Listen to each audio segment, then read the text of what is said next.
এখানে 7 লাখ টাকা আছে ভাইয়া। হ্যাঁ, 10 থাকার কথা ছিল, মানে একটু ক্রাইসিস, মানে বুঝেন না, ব্যাংকও দিতে চায় না। 7 লাখ টাকা আছে। ভাইকে বলছেন কিছু? হ্যাঁ, বলছি। ক্ষুদ্র উদ্যোক্তা এক নারীর কাছ থেকে 7 লাখ টাকা নিয়েছেন জাতীয় নাগরিক পার্টির কেন্দ্রীয় সদস্য মোহাম্মদ ইমামুর রশিদ।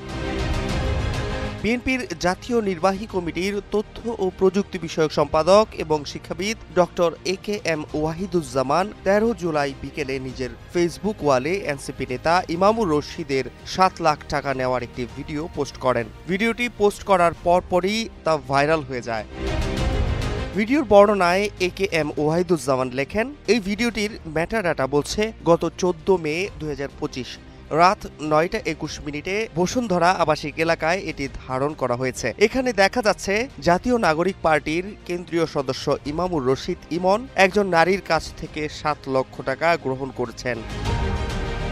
এই পোস্টের জবাবে এনসিপি নেতা ইমামুর রশিদ তার ফেসবুকে লেখেন, আজকে আমাকে নিয়ে ফেসবুকে ওয়াহিদুজ্জামান নামক প্রোফাইল থেকে যে ভিডিওটি ছড়ানো হয়েছে সেটা নিয়ে আমার মতামত। ভিডিওটিতে যে মহিলার কণ্ঠস্বর শোনা যাচ্ছে তিনি গত মে মাসের প্রথম দিকে আমাদের জাতীয় নাগরিক পার্টির অস্থায়ী কার্যালয়ে এসে পার্টির আহ্বায়ক ও 2 অঞ্চলের মুখ্য সংগঠক দ্বয়ের সাথে দেখা করে। সেখানে তিনি স্বেচ্ছায় পার্টি ফান্ডে ডোনেশন দিতে ইচ্ছা পোষণ করে। এছাড়াও তিনি একাধিকবার পার্টি অফিসে এসে অন্যান্য কেন্দ্রীয় নেতৃবৃন্দের সাথে দেখা করেন। তিনি জানান, ইতিপূর্বে তিনি জুলাই শহীদ স্মৃতি ফাউন্ডেশনে আর্থিক অনুদান দিয়েছিলেন, যেটা আমরা পরবর্তীতে ভেরিফাই করেছিলাম।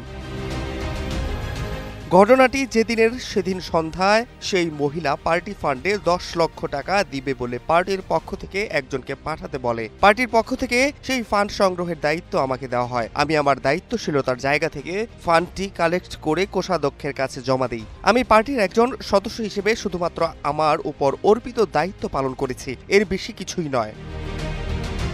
ভিডিও ভাইরালের পর এনসিপির ফান্ড পলিসি এবং ডোনেশন ওয়েবসাইট তৈরি করা হয়েছে বলে জানান ইমামুর রশিদ।